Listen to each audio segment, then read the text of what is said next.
They're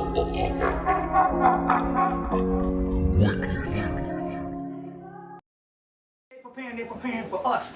You said, well, I'm not an alien. You know, the stuff on the inside of you is the alien. Right. And it's getting ready to rise up, and that's the invasion they're talking about. And that's what they've been, you know, using to make cosmetics and things not for the Caucasians.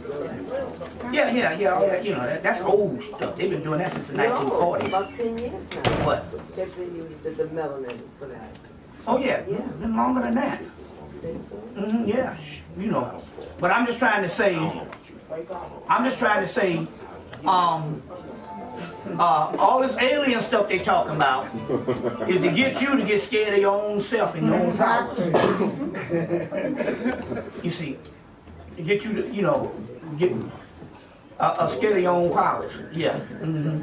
Bobby, yesterday you were talking, I'm trying to make sense of my notes here. You were talking about healing illnesses, and there was a ritual done on the third day, or do you remember what you No, what I said was that I did 3 days in London. The third day in London, it was called something through rituals.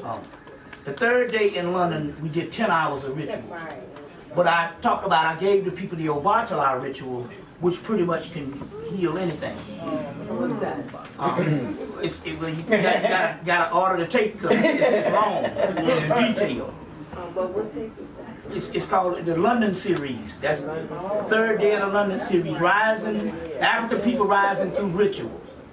Something like that. It's 10 hours of rituals. And everything is on there. That's last year? You can get it, you can call that number 678-358-1055. Do it again, Bobby. Do it again, Charlie. 678-358-1055.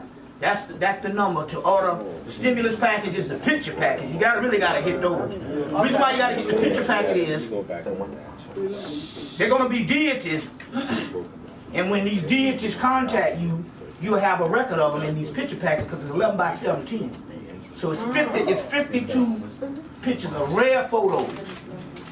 You see, so it's not rare photos. And so you really want to get a hold of that and stuff, right? I get scary. Huh? I get scary. They're scary? Who? What? Yes. I get scary. Are they scary? Picture back? No, they're gods. You know, they're gods. There is no fear but fear itself. False evidence appearing real. Yeah, I received the statement, and I don't know how true it is, that we have solar plexus, our solar plexus, and white folks don't. Well, see, this thing about it, we can't generalize white as this one monolithic race. Okay. You see what I'm saying? We so mixed in, and that's what the secret is. We so mixed in until we don't know who's what. Let me tell you something. When my granddaddy died in 1971, white man came to the funeral. I said, well, who that white man? He said, that's your granddaddy, a brother. So, some man crept to the dark side of town, and my grandfather was born. Now let me show you something. His sister was blacker than, you probably the blackest thing in here, and you look like a light-skinned person based on the sister. Now let me show you something here. He was raised in the black part of town. Probably raised real good because that yellow gets the royal treatment. Let it be known. Don't be funny with this shit.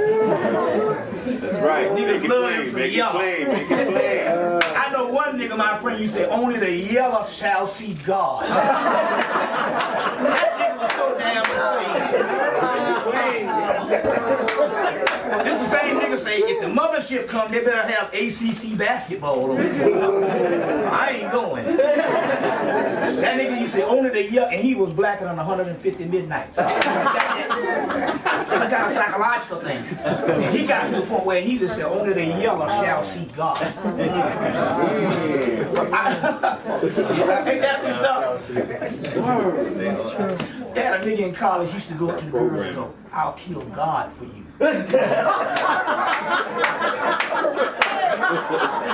think he was going? Nigga, he said, I'll kill God for you. Now, if you know this metaphysical stuff now, if you the God, That's right. you kill this person here, you are killing God. But my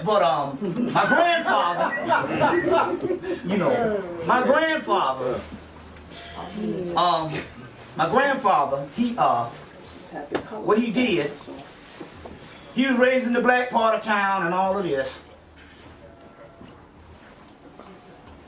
And he loved James Brown, he loved the black stuff, but he loved country music.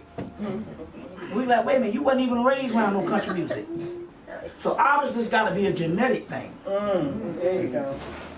You see what I'm saying? Now this is one of the keys on this.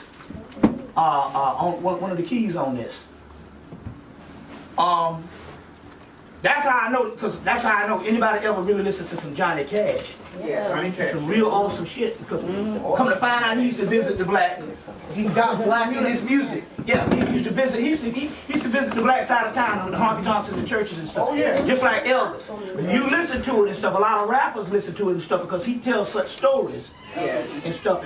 To a lot of rappers and stuff got turned on by Johnny Cash. Somebody white, but like, oh, this cat is off the chain. And stuff. But what I'm trying to say is, so I listened to some Johnny Cash based on my grandfather. And that's what I knew. So this cat, like I say, I killed a man in Reno just to see him die. But I'm just trying to say, so you can't put, as far as white people, as one monolithic race, because they got all the stuff genetically mixed in. Especially with the Moors being up there for 700 years, they really, that's what they did. They was basically having whole races of people, children of the Moors and stuff. That's what the first people that they inducted into Judaism was a black people's thing from that land. So the Europeans have nothing to do with the original Hebrews whatsoever. Nothing. But they got converted into Hebrewism by the Moors, because see, the Moors was in the society, and you either had to be Islamic, Christian, you see, at that particular time, or you had to. These are people that chose another alternative religion, and they inducted them into Judaism, but apparently they was some of their progeny. So which means here is these are some of these people, why they were getting kicked out of all the countries, because they had the bloodline of the Moors. And so what happened was, the aspect that happened with the final solution was the white ones that was converted and stuff, trying to clean up their bloodline by separating from the black ones. And as a result, they put them in the concentration camps, or the mulatto ones, or what have you, until they killed all of them off. Right. It started in North Africa down there. So, Sephardim Jews, that's just a translation of saying Spaniard Jews. Right, which was the ones that had the tinge of the Moors, because the Moors was up in there, knocking boots. Okay, and so they was kicking them all out until the final solution was the concentration camps to rid them. You never can rid up most of the people, but they got them down to, you see what I'm saying? They got them down. Well, there's two reasons why they did this. Because it was the Jewish head of the Jewish state that was with Hitler, and Hitler had Jewish self, and the Thule Society decided to do this. Well, there was two things. They were trying to do ethnic cleansing, but they was also trying to do an ethnic cleansing, but they was also trying to fulfill scripture.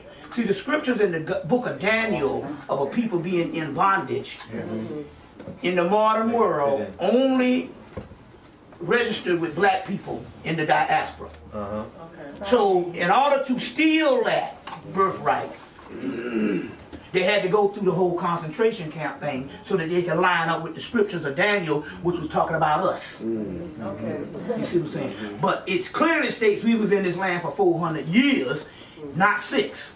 And it was not, and it wasn't 6 million, it was 600,000. And they just said, well, we put the 6 million for our suffering.